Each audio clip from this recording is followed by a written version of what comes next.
Hello, this 97 Voyager has only 63,000 original miles.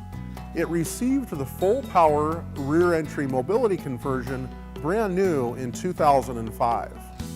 This van is very rare because most rear entry minivans don't have the extensive features needed, which allows some folks in wheelchairs to load, drive, and unload themselves with no assistance from another person. Let's take a look at this rare van with super low miles.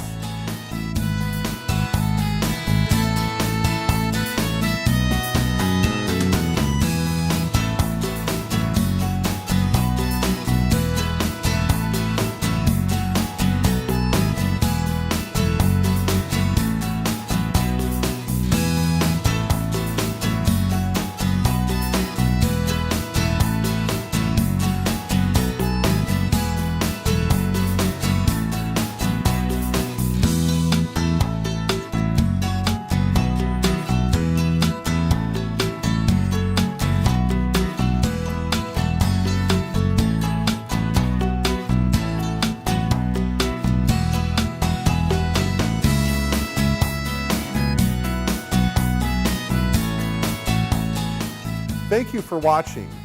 Feel free to contact me with any questions.